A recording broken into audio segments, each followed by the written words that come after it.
எரேமியா தீர்க்கதரிசி புஸ்தகம் 39:18 வாசிங்க. எரேமியா தீர்க்கதரிசி புஸ்தகம் 39ஆம் அதிகாரம் 18ஆம் வசனம். உன்னை நிச்சயமாக நான் விடுவிப்பேன். ஆண்டவர்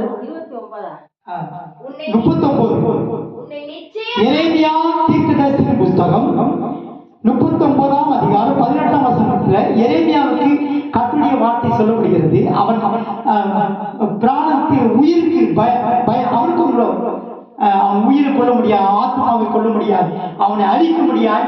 சத்துருக்கள் விரோதமாக எழும்பும் போது எரேமியா என்பது சிறு வயதிலேயே தேவன் தீர்க்கதரிசியாக அழைக்கப்பட்டவர், தேவனுடைய ஊழியக்காரர். தேவன் தெரிந்து கொண்டான். எரேமியா சொன்னால் சிறு பையன் தான், ஆனா அவனை கொண்டு பெரிய காரியங்கள் செய்கிறான். அந்த எரேமியாவுக்கு அவன் என்ன செய்யறாங்க? எரேமியா எங்க போடுறாங்க? எதிர போடுறாங்க, பாலுங்கணத்துல பிணங்கள் இருக்கிற பாலுங்கணத்துல தூக்கி போடப்படலாம். எரேமியாவை கர்த்தர் ஜீவனோடு பாதுகாத்தான். அந்த எரேமியா பார்த்து தான் ஆண்டவர் சொல்றாங்க 39:18 உன்னை நிச்சயமாக விடுவிப்பேன். வாசிங்க. உன்னை நிச்சயமாக விடுவிப்பேன், நீ பட்டயத்துக்கு இரையாவதில்லை. அல்லேலூயா. உன்னை நிச்சயமாகவே விடுவிப்பேன். நீ கட்டப்பட்டிருக்கிறாய், விடுதலை இல்லாமல் இருக்கிறாய், வியாதியால் கட்டப்பட்டிருக்கிறாய், செய்வன கட்டுகள் இருக்கிறாய், குடும்பத்தில் பல பிரச்சனையோடு இருக்கிறாய். விடுதலை இல்லாமல், வியாதியில விடுதலை இல்லாமல், கஷ்டத்தில் விடுதலை இல்லாமல், விடுவிக்கப்பட யாரும் இல்லாமல், உன்னை குழியிலிருந்து தூக்கி எடுக்க முடியாமல் யாரும் இல்லாமல், உன்னை விடுவிப்பார் யாரும் இல்லாமல் நீ கட்டப்பட்டு இருக்கிறாய், விடுதலை இல்லாமல் இருக்கிறாய், சுதந்திரம் இல்லாமல் இருக்கிறாய், பயத்தோடு இருக்கிறாய். மரண பயத்தை உன்னை கட்டி வைத்திருக்கிறது. வியாதி உன்னை கட்டி வைத்திருக்கிறது. செய்வதற்கு கட்டுகள் கட்டி வைத்திருக்கிறது. பலவிதமான பலவீனங்கள் கட்டி வைத்திருக்கிறது. நீ மன அழுத்தத்தோடு இருக்கிறாய். விடுதலைக்காக ஏங்கிக் கொண்டிருக்கிறாய். சுகத்துக்காக, வியாதியிலிருந்து சுகத்துக்காக ஏங்கிக் கொண்டிருக்கிறாய். ஆண்டவர் சொல்கிறார், வாசிங்க. உன்னை நிச்சயமாக விடுவிப்பேன். பிராமிஸ் பண்றார், நம்பிக்கையான வார்த்தை. உன்னை நிச்சயமாக நான் விடுவிப்பேன். யார் விடுவிக்கிறாங்களோ இல்லையோ, உனக்காக யார் வராங்களோ இல்லையோ, உன் கஷ்டத்துல உதவ யார் வராங்களோ இல்லையோ, உன் கண்ணீரை துடைக்க யார் வராங்களோ இல்லையோ, நான் நம்பிக்கையான வார்த்தை. நான் நிச்சயம் வேதத்தில் சொல்லப்படுகிறது. ஒரு வசனத்தை நான் நிச்சயம் இல்லாதவனாய் ஓடேன். நான் நிச்சயம் இல்லாதவனாய் ஓடேன். நிச்சயத்தோடு ஓடணும். நீ பண்ண வேண்டிய பிரயாணம் வெகு தூரம். கஷ்டத்தை கண்டு பயப்பட வேண்டாம், கட்டுகளை கண்டு பயப்பட வேண்டாம். கட்டுகளிலிருந்து விடுதலையாக்கிறவர்.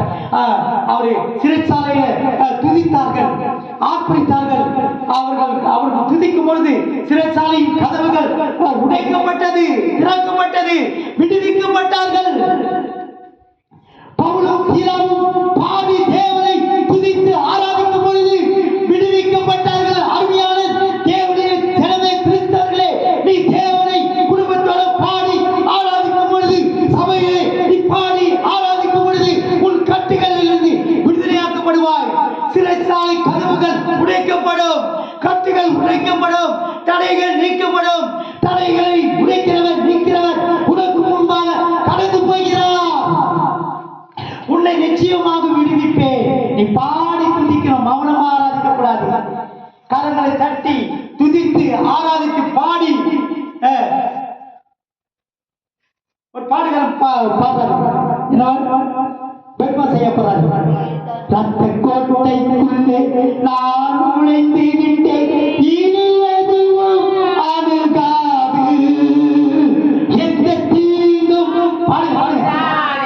ரத்த கோட்டைக்குள்ளே நுழைந்து விட்டேன், இனி எதுவும் அணுகாது, எந்த தீங்கும் ரத்த கோட்டைக்குள்ளே நான் நுழைந்து விட்டேன், இனி எதுவும் அணுகாது, எந்த தீங்கும் தீண்டாது. அல்லேலூயா. ரத்த கோட்டைக்குள்ளே நுழைந்திருக்கிறார், தேவனுடைய கோட்டைக்குள் இருக்கிறார், தேவனுடைய பாதுகாப்பு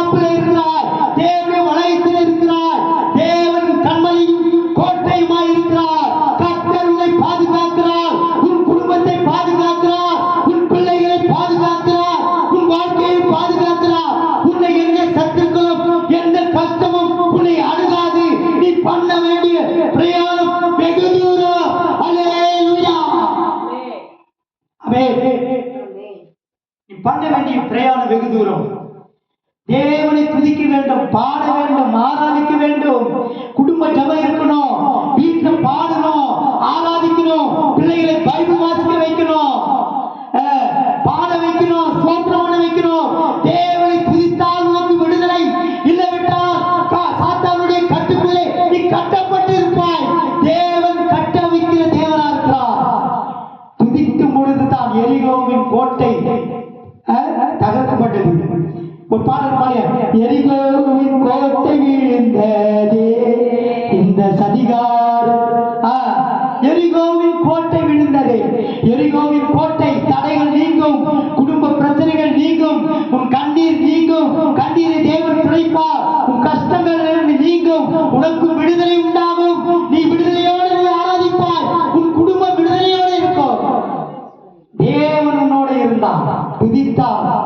துதிகளின் மத்தியிலே தேவன் வாசம் பண்ணுகிறார். நீ ஆண்டவரை துதித்தால் விடுதலை மட்டும் இல்லை, உன் குடும்பத்திலே, உன் வீட்டிலே, உனக்குள்ளே தேவன் வாசமாயிருப்பார். மரித்தவரும் மௌனத்தில் இருப்பவரும் கர்த்தரை துதியார்கள். நீ மரித்திருக்கிறாய், மௌனத்திருக்கிறாய். பாவம் உன்னை மரித்த நிலைமைக்கு கட்டி வைத்திருக்கிறது. பாவத்தை விட்டு வெளியே வரணும், பாவ சிற்றுகளை விட்டு வெளியே வரணும், உலக ஆடம்பரத்தை விட்டு வெளியே வரணும். தேவனுக்கு பிரியமா வாழணும், சாத்தானுக்கு பிரியமா இல்லை, உலகத்தை பிரியப்படுத்த இல்லை, உறவுகளை பிரியப்படுத்த இல்லை. தேவனை நேரத்தோடு ஆராதிக்கணும், தேவனை நேரத்தோடு துதிக்கணும். எந்த நேரமும் நாம் ஜெபிக்கிறவர்களா இருக்கணும். சாத்ராக் மேசா ஆபேத்நேகோ அக்கினியிலிருந்து தப்புவித்த தேவன், தானியேலை தேவ சிங்க குகையிலிருந்து விடுதலையாக்கிற தேவன், அதே தேவன் உன்னோடு இருக்கிறார். உன்னை விடுதி சத்துருக்கள் சிங்கத்தை போல, கர்ஜிக்கிற சிங்கத்தை போல உன் குடும்பத்தை, உன்னை, உன் பிள்ளைகளை விடுக்கலாமோ என்று அவன் வகை தேடிக் கொண்டிருக்கிறார். உன்னை விடுவிக்க தேவன் வல்லவரா இருக்கிறார். அதே தேவன் உன்னோடு கூட இருக்கிறார். தேவனுக்கு பயம் உண்டாதாக. உன்னை வாசிக்க அந்த வசனத்தை, உன்னை நிச்சயமாகவே விடுவிப்பேன், உன்னை நிச்சயமாகவே விடுவிப்பேன். நீ நம்பிக்கையோடு இருக்கிறோம். தேவன் பிராமிஸ் பண்றார், நிச்சயமான வார்த்தையை தருகிறார். குடும்ப சூழ்நிலையை கண்டு நீ சோர்ந்து போக வேண்டாம், சூரச்செடியில படுத்துக் கொள்ள வேண்டாம். எழுந்திருந்து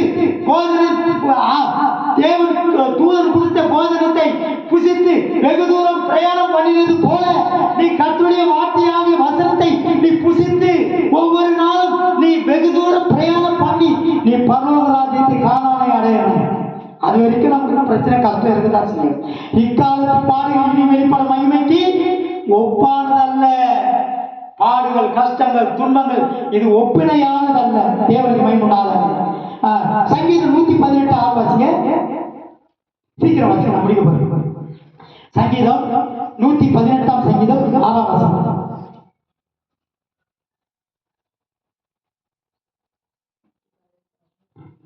கர்த்தரின் பட்சத்தில் இருக்கிறார், கர்த்தரின் பட்சத்தில் இருக்கிறார், நான் பயப்படேன். மனுஷன் எனக்கு என்ன செய்வான், மனுஷன் எனக்கு என்ன செய்வான்? எலியாவை யார் அசைக்க முடியல. எரேமியாவை பாடுபடுத்த போட்டாங்க, குடியில போட்டாங்க, யாரும் அசைக்க முடியல. யோசேப்பை குடியில போட்டார்கள், சத்துருக்கள் அவனை அழிக்க, அவன் கூட பிறந்தவங்க அவனை அழிக்க பார்த்தார்கள். தேவன் விடுதலையாக்கினான், விடுவிப்பே. அவர் விடுவிக்கிறவர், உன் கூட இருக்கிறவர். தானியேலை சிங்க குகையில் தூக்கி போட்டான், தேவன் விடுவித்தார். அதே தேவன் தாவீது என்று சொல்கிறது போல கர்த்தரின் பட்சத்தில் இருக்கிறார், நான் பயப்படேன். கர்த்தர் உன் குடும்பத்தோடு இருக்கிறார், உன் பிள்ளைகளோட கூட இருக்கிறார், உன்னோடு கூட இருக்கிறார். உன் கூட இருக்கிறவர் பெரிய தேவன், சர்வ வல்லமையுள்ள தேவன். உலகத்தில் இருக்கிற காட்டிலும் உங்களில் இருக்கிறவர் பெரியவர். அவர் பெரிய தேவன். நீ அசைக்கப்படுவதில்லை, நீ அழிக்கப்படுவதில்லை. உன்னையும் உன் குடும்பத்தையும் பாதுகாக்கிறவன் உன் தேவன். ஹல்லேலூயா, ஹல்லேலூயா. நெருக்கத்திலே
பண்ண வேண்டிய பயணம் வெகு தூரம்.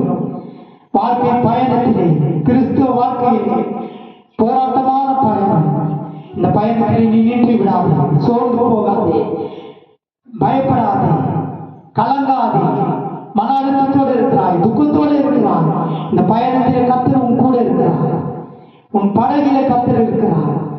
எத்தனை காற்றுகள் வீசினார் இந்த விசுவாச கப்பலின் பயணத்திலே, அந்த பயணத்தில் அந்த கப்பலில் உன் கூட இயேசு இருக்கிறார். அந்த கப்பலிலே இயேசு இருக்கிறார். கடலையும் காற்றையும் பார்த்து இறையாதே என்று சொல்கிறார். உன் பிரச்சனைகள் எல்லாம் நீங்கி உன் வாழ்க்கையில் ஒரு அமைதி உண்டாகும், நிம்மதி உண்டாகும். உன் குடும்பத்தில் ஒரு இளைப்பாறுதலை தருகிற தேவன் உன் கப்பலில் இருக்கிறார். விசுவாசத்தின் பயணத்தில் நீ தொடர்ந்து முன்னேறி செல்வாயாக. கர்த்தர் உன்னை பாதுகாப்பார்கள். கர்த்தரை சோத்திரம் பண்ணுவோம். சோத்திரம் சோத்திரம் சோத்திரம். எல்லா துதிகளும் மகிமை கர்த்தருக்கு செலுத்தி சோத்திரம் பண்ணுவோம். பிதா குமாரன் பரிசுத்த ஆவியானவருக்கு சோத்திரம் பண்ணுவோம். கர்த்தர் எப்போ வந்தாலும் அவரை சந்திக்க கர்த்தர் நம்மை ஆயத்தப்படுத்தும்படியாய் சோத்திரம் பண்ணுவோம். இந்த காலம் இல்லை, இது கடைசி காலம். இயேசு சீக்கிரம் வரப்போகிறார். இயேசு சீக்கிரம் வரப்போகிறார். மேகத்தின் மேலே நிற்க போகிறார். பொழுதில நாம் மறுரூபமாக்கப்பட போகிறோம். அப்படி வருகை அது சீக்கிரம். இது கடைசி காலம். இனி காலமே, இனி காலம் செல்லாது. கர்த்தர் வரப்போகிறார். பரிசுத்தமான ஒரு ஜீவனை செய்து பயத்தோடு ஜீவித்து இயேசு எப்போ வந்தாலும் அவரோட காத்திருக்க கர்த்தர் நமக்கு உதவி செய்வார். சோத்திரம் பண்ணுவோம்.